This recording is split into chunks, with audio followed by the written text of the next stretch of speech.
నమస్కారం, వార్తలకు స్వాగతం. ముందుగా ముఖ్యాంశాలు.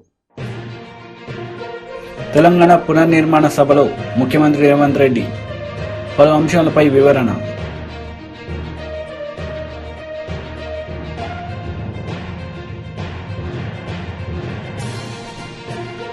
YS Sharmila press meet, CM Jagan పై ఫైర్.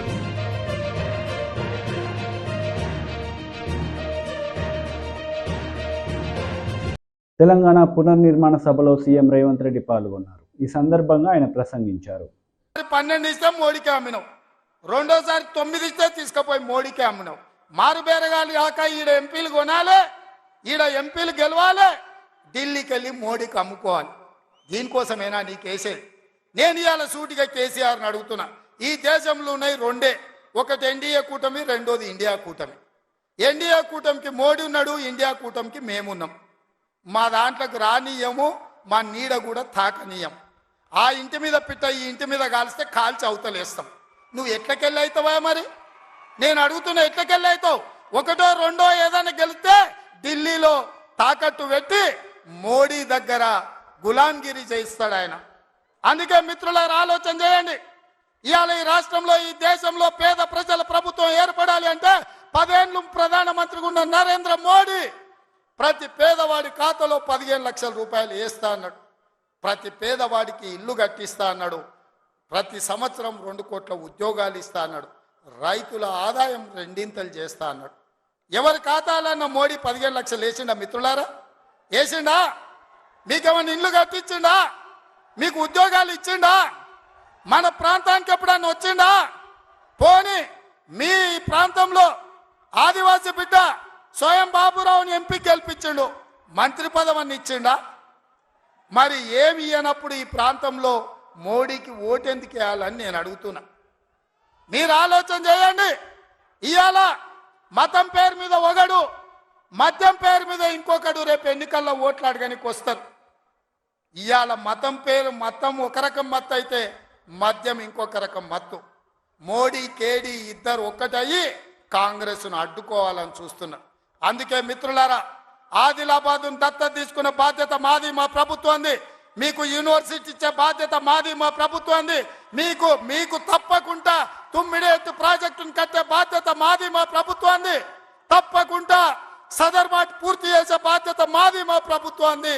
కుప్తి ప్రాజెక్టును పూర్తి చేసే బాధ్యత మాది, మా ప్రభుత్వంది. కడెం ప్రాజెక్టును మరమ్మతులు చేసే బాధ్యత మాది, మా ప్రభుత్వంది.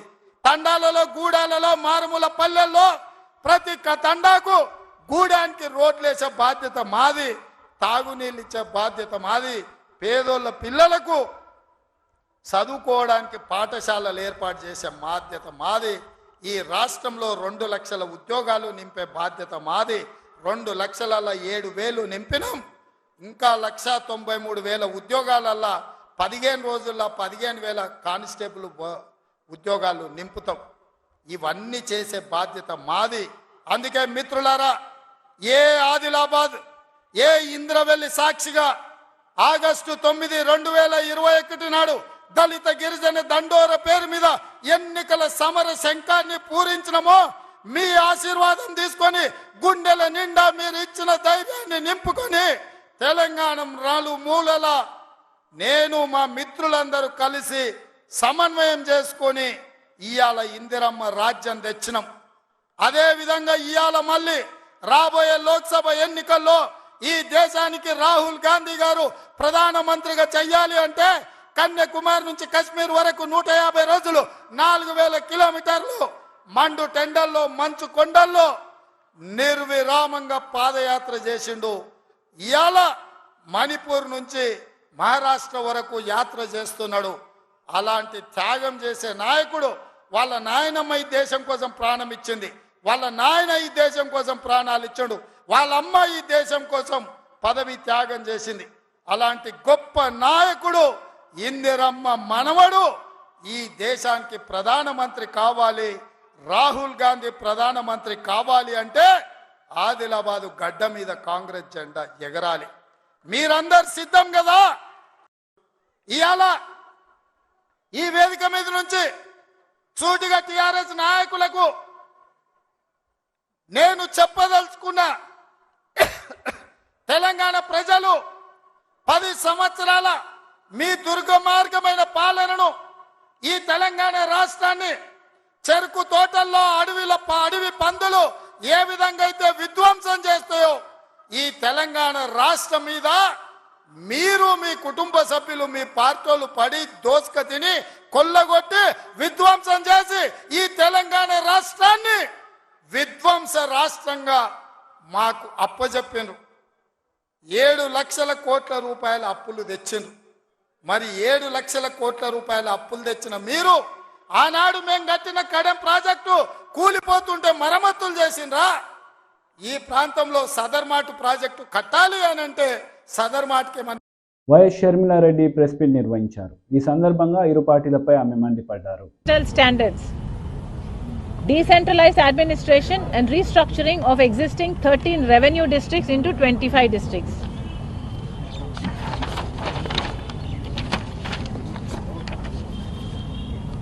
ఆ రోజు మోడీ గారు తిరుపతిలో సభ పెట్టి ఆ రోజు మోడీ గారు చెప్పిన మాట, ఆంధ్ర రాష్ట్ర ప్రజలకు ఇచ్చిన మాట, ప్రత్యేక హోదా 5 సంవత్సరాలైతే సరిపోదు, 10 సంవత్సరాలైనా ఇస్తాము అని మోడీ గారు స్వయంగా తిరుపతిలో నిలబడి ఆంధ్ర రాష్ట్ర ప్రజలకు ఇచ్చిన వాగ్దానం. అలాగే మన రాష్ట్రాన్ని, ఆంధ్ర రాష్ట్రాన్ని, సీమాంధ్రను స్వర్ణాంధ్ర చేస్తానన్నాడు. పోలవరం ప్రాజెక్టు పూర్తి చేస్తామని ఆంధ్ర రాష్ట్ర ప్రజలకు మోడీ గారు స్వయంగా మాటిచ్చారు. మరి ఇవన్నీ ఏమయ్యాయి అని మోడీ గారు ఢిల్లీలో కూర్చొని ఇక్కడ కాంగ్రెస్ పార్టీ తరఫున, ఆంధ్ర రాష్ట్ర ప్రజల తరఫున కాంగ్రెస్ పార్టీ ప్రశ్నిస్తుంది.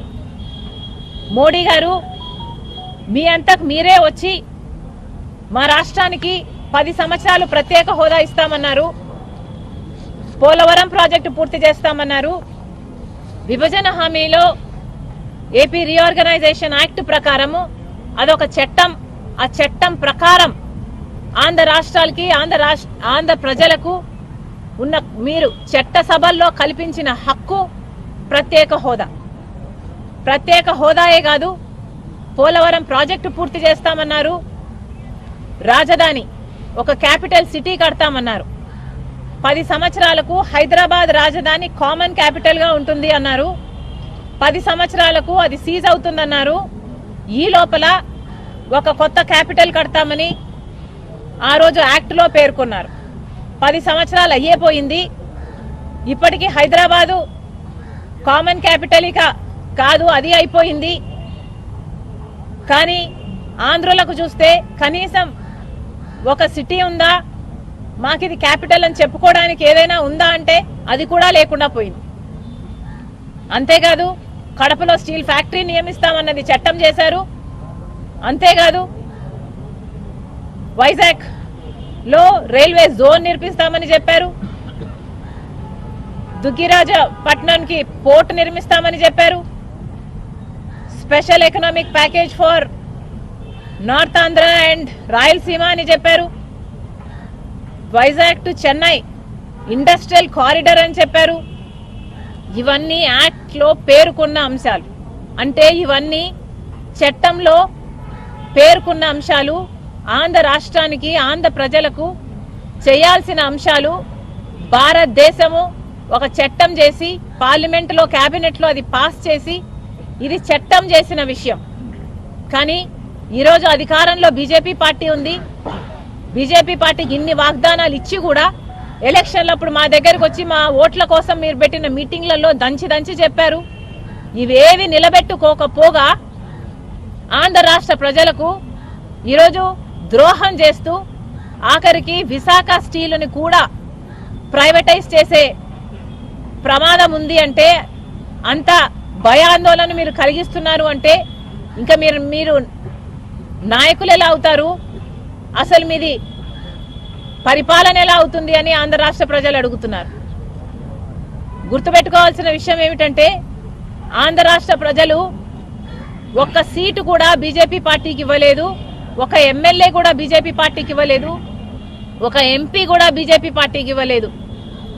అయినా కూడా ఈరోజు బీజేపీ పార్టీ ఆంధ్ర రాష్ట్రంలో రాజ్యం ఏలుతుంది.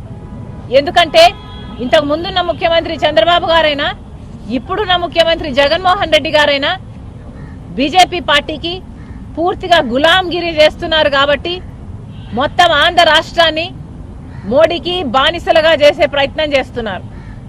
ఇది ఎక్కడి న్యాయం అని అడుగుతున్నాం. చంద్రబాబు గారు స్పీకర్లో పెట్టారు. చంద్రబాబు గారు స్వయంగా చెప్పిన మాట how do I play this చూసినప్పుడు మనం స్పెషల్ స్టేటస్ ఇవ్వాలి. 5 సంవత్సరాలు ఇచ్చారు. నేను నరేంద్ర మోడీ గారు కోరుతున్నా 15 సంవత్సరాలు ఇవ్వండి. 5 సంవత్సరాల్లో ఇండస్ట్రీ అవ్వాలంటే 2-3 ఏళ్ళు అవుతుంది. అది ప్రారంభమయ్యే లోపల ఆ స్టేటస్ పోతే మళ్లీ అభివృద్ధి ఆగిపోతుంది. అందుకని కనీసం 15 సంవత్సరాలు స్పెషల్ స్టేటస్ ఇవ్వమని చెప్పి వారిని కోరుతున్నా. ఈరోజు మన ఖర్చులున్నా నమ్మి అలసిపోయాము అని చెప్పండి. ఇక ఎవరిని ఇప్పుడు ముఖ్యమంత్రి జగన్మోహన్ రెడ్డి ప్రతి ఓటు మనమే తెచ్చుకుందాం. ప్రతి ఓటు వైఎస్ఆర్ కాంగ్రెస్ పార్టీకే పడేట్టుగా మనమంతా కూడా గ్రామాలలో చెప్పుకుందాం. 25కి 25 ఎంపీ స్థానాలు మొత్తం మనమే పెట్టుకుందాం. మనకే 25కి 25 ఎంపీ స్థానాలు మనమే తెచ్చుకున్న తర్వాత ఆ తర్వాత కేంద్రంలో ఎవరు ప్రధానమంత్రి కావాలనుకున్నా కూడా వాళ్ళకి మనం చెప్పేది ఒకటే, ఎప్పుడో చేస్తాము అనంటే మేము నమ్మం. నువ్వు సంతకం పెట్టు, ఆ తర్వాత మద్దతు ఇస్తాము అని చెబుతాం. బీజేపీ లీడర్ డీకే అరుణ ప్రెస్ మీట్ నిర్వహించారు. ఈ సందర్భంగా పలు అంశాలపై ఆమె మాట్లాడారు. మరి వాళ్ళకందరికీ కూడా పనులు చేయించిన సర్పంచ్లకు మరి బిల్లులు ఇవ్వకుండా, మరి వాళ్ళు చేసిన పనులకు ఎలాంటి ఇది కాకుండా వాళ్ళందరూ ఈరోజు బాధపడి ఏమవుతుందో అనేటటువంటి పరిస్థితితో ఈరోజు ఆందోళన చెందుతున్నటువంటి పరిస్థితి ఉంది. మరి వాళ్ళకందరికీ కూడా వాళ్ళు చేసినటువంటి పనులకన్నిటికీ కూడా మరి ఎంబడే చేసిన పనులనన్నీ గుర్తించి మరి పనులు చేసిన వాటికి అన్నిటికీ కూడా బిల్లులు కూడా చెల్లించాల్సినటువంటి అవసరం ఉంది. సర్పంచ్లను ఈరోజు పదవి దిగిపోయిందని చెప్పేసి వాళ్ళ బిల్లులు చెల్లించకుండా వాళ్ళను మళ్ళీ ఆందోళనతో వాళ్ళు మానసికంగా కుమ్మిపోయేటువంటి పరిస్థితి తీసుకురావద్దు. ప్రభుత్వం వెంబడే వాళ్ళ పనులు చేసినటువంటి బిల్లులు చెల్లింపులు చేయాలని కూడా ఈ సందర్భంగా నేను కోరుతా ఉన్నాం. మరి ఎన్నికలు ఒక పక్క గెలుస్తామనే ధీమా ఉంటే సర్పంచ్ ఎన్నికలు మరి ఇప్పుడు పెట్టలేదు. దాంతోనే వాళ్ళకి అర్థమవుతా ఉంది ఎన్నికలు మనం వచ్చినటువంటి ఎన్నికలు ఏవైతున్నాయో కేవలం బీఆర్ఎస్ పార్టీ మీద వ్యతిరేకతతోనే గెలిచామనేటటువంటి విషయం. మరి ఇప్పుడున్నటువంటి పరిస్థితుల్లో ఎన్నికలలో ఏం చెప్తా ఉన్నారు, పార్లమెంట్ ఎన్నికలు వస్తున్నాయి, పార్లమెంట్ ఎన్నికల్లో ఈ 6 గ్యారెంటీలు మేము అమలు చేయాలంటే మళ్ళీ కాంగ్రెస్నే గెలిపియాలి, కాంగ్రెస్ని గెలిపిస్తేనే మీకు 6 గ్యారెంటీలు అమలైతే అని చెప్పి మాట్లాడుతూ ఉన్నారు కాంగ్రెస్ పార్టీ నాయకులు. నేను అడుగుతా ఉన్నా, పార్లమెంటు ఎన్నికలకు మీరు ఇచ్చినటువంటి 6 గ్యారెంటీలకు ఏమి సంబంధము? మీకు ఓటేసి గెలిపిస్తే 6 గ్యారెంటీలు అమలు చేస్తామన్నటువంటి మీరు పార్లమెంట్ ఎన్నికల్లో ఓటేసి గెలిపిస్తేనే ఇవి వస్తాయని చెప్తున్నారంటే మీ యొక్క ఉద్దేశము ఇక్కడనే చాలా స్పష్టంగా అర్థమైంది. తెలంగాణ ప్రజల్ని మోసం చేయడానికి మీరు సిద్ధమయ్యిండ్రు అని. ఇంకా చెప్తా ఉన్నారు, కేంద్రంలో రాహుల్ గాంధీ ప్రధానమంత్రి అవుతాడట. ఇక్కడ కనుక 17 సీట్లు గెలిపిస్తే కేంద్రంలో రాహుల్ గాంధీ ప్రధానమంత్రి అవుతాడని చెప్తున్నారు. అయ్యా బాబు, మీరు ఈ దేశంలో ఎన్ని రాష్ట్రాల్లో మీరు అధికారంలో ఉన్నారు?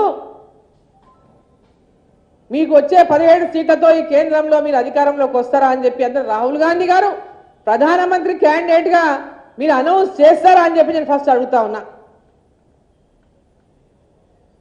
ఇది కేవలం ప్రజలను మభ్యపెట్టడానికి, రాహుల్ గాంధీ గారికి పాపం ఖుషి చేయడానికి మాట్లాడుతున్నటువంటి మాటలే తప్ప దీంట్లో వాస్తవం లేదన్న సంగతి ఇక్కడ ఉన్న ప్రతి నాయకునికి తెలుసు అని చెప్పి సందర్భంగా నేను తెలియజేస్తా ఉన్నా. తెలంగాణ ప్రజలేమంత అమాయకులు కాదు. కేంద్రంలో నరేంద్ర మోదీ గారి నాయకత్వంలో మళ్ళీ రేపు జరగబోయేటటువంటి ఎన్నికల్లో మళ్ళీ నరేంద్ర మోదీ గారే ప్రధానమంత్రి అవుతారనేటటువంటి విషయం ఈ రాష్ట్ర ప్రజలకు కూడా చాలా స్పష్టంగా తెలుసు అని చెప్పి ఈ సందర్భంగా నేను తెలియజేస్తా ఉన్నా. మీరు మాయమాటలు చెప్పి ఈరోజు మేము విభజన చట్టం చట్టంలో విభజన చట్టాన్ని అమలు చేయాలంటే మేము రావాలి అనేటటువంటి మాట కూడా ఎంత అబద్ధమో, ఎందుకు ఇంకా ప్రజల్ని ఆ విధంగా మోసం చేస్తా ఉన్నారని చెప్పి అడుగుతా ఉన్నా. ఈరోజు ప్రజల్ని మోసగించడం మానేయండి, ప్రజలకు ఇచ్చిన హామీలు నిలబెట్టుకోండి. కేసీఆర్ లాగానే మీరు కూడా వ్యవహరిస్తా ఉన్నారు. మీకు కేసీఆర్కి పెద్ద తేడా ఏం కనిపిస్తలేదు. మళ్ళీ మీరంతా కూడా అదే కేసీఆర్ తోవలోనే నడుస్తూ ఉన్నారు. ప్రజల్ని మభ్యపెట్టడం మానేయండి.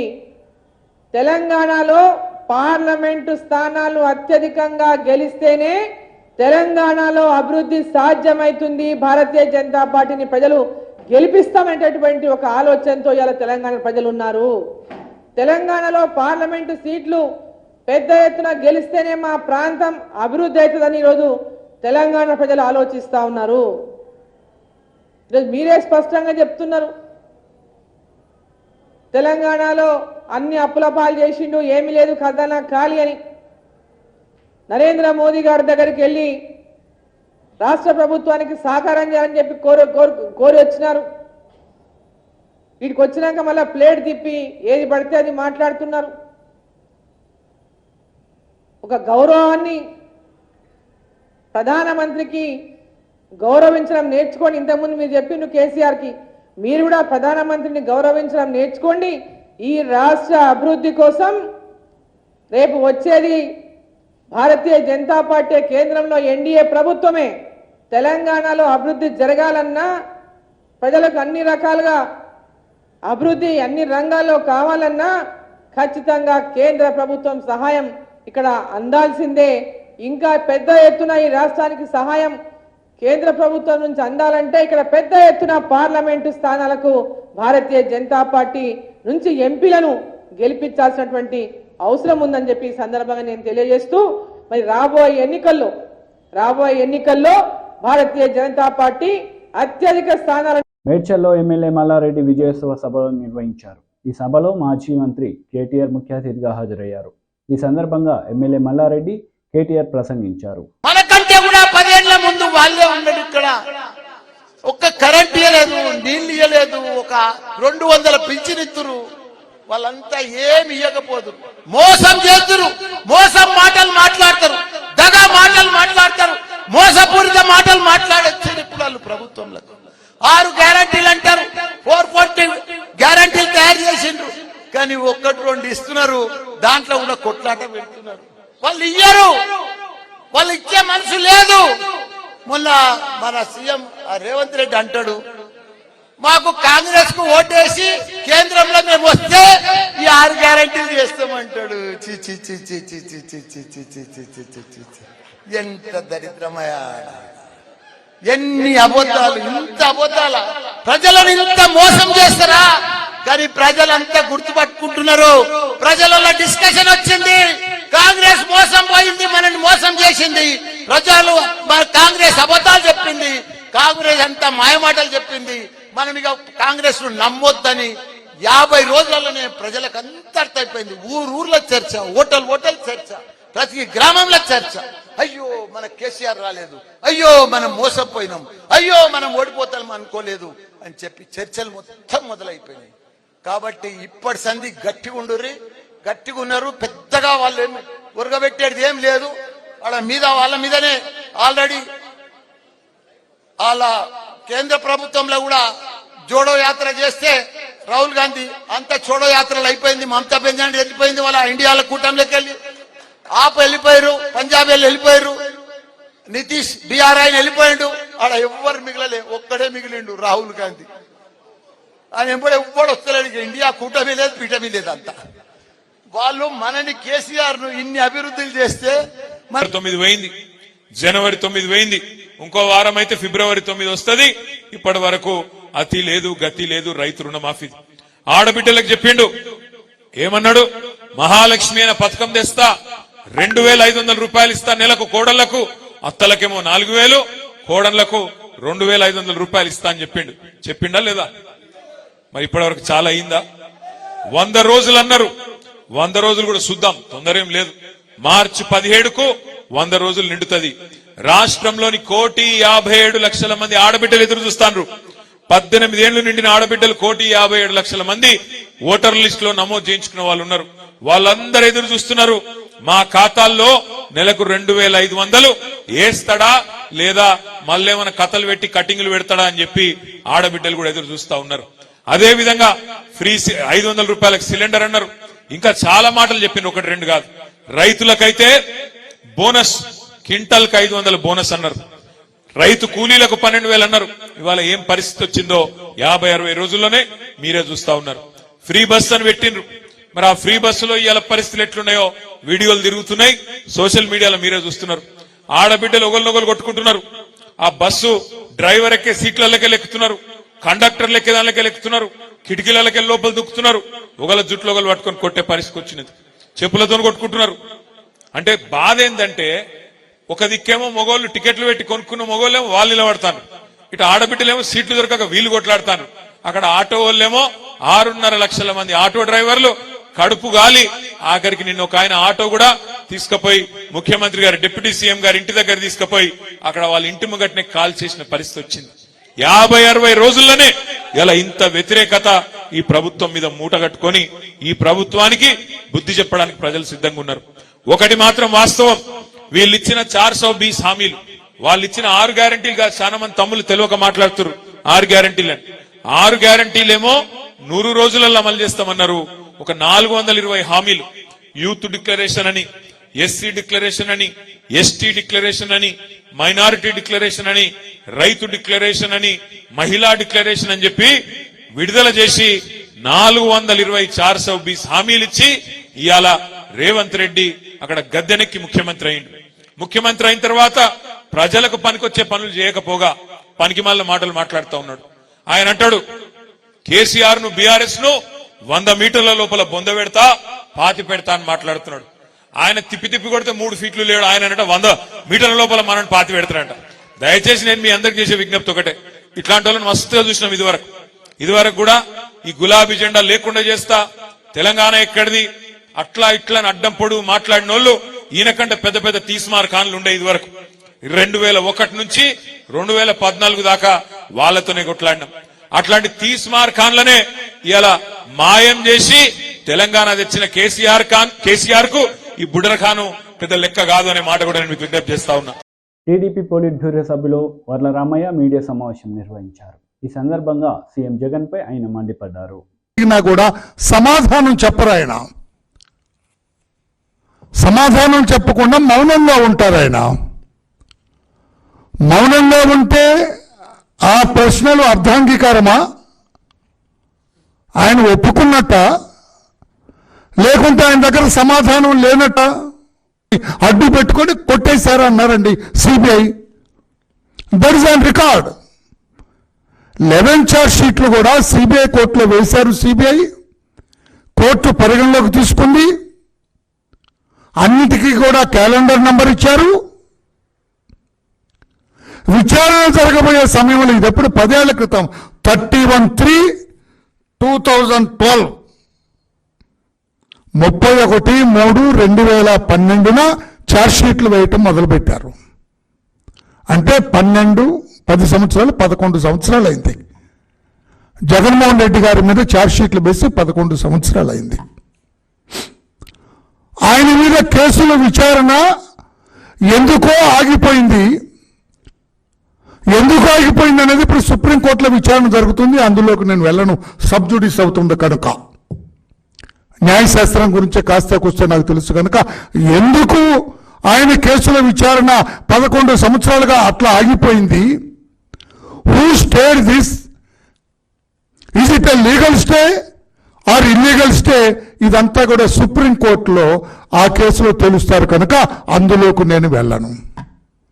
At the same time enforcement directorate కూడా 5 కేసులు రిజిస్టర్ చేశారు. 5 కేసుల్లో కూడా ఛార్జ్ షీట్లు వేశారు. 2,000 కోట్ల రూపాయల పైచిలకు ఆస్తులు స్వాధీనపరుచుకున్నారు జగన్మోహన్ రెడ్డి గారి ఆయన కో accused, connecting him as N accused for the offence. ఈ నేరానికి సంబంధించి ఇతను చేసిన తప్పులకు సంబంధించి దాదాపు 2,000 కోట్ల పైచిలకు ఆస్తులు ఆ లిస్టు కూడా ఉన్నది, ఏ ఆస్తులు లిస్టు కూడా నా దగ్గర ఉంది, సీజ్ చేసింది. ఇవన్నీ రాష్ట్ర ప్రజలకు వివరంగా చెప్పాల్సిన అవసరం లేదు, మీకు కూడా తెలుసు. నేను ఎందుకు ఈ రోజున ప్రెస్ ముందుకు వచ్చానంటే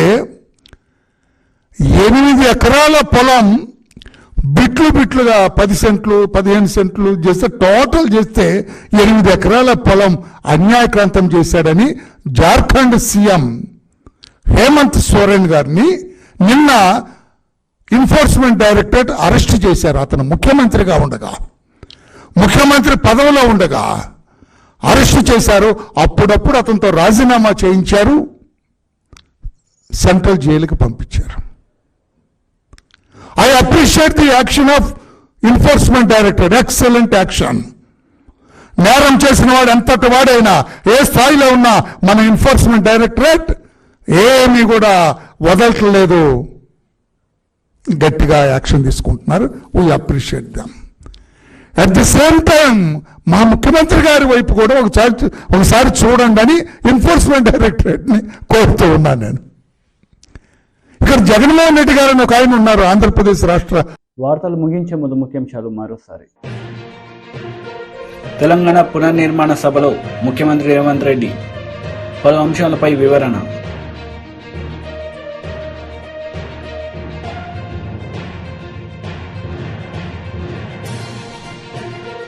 YS Sharmila press meet, CM Jagan పై ఫైర్.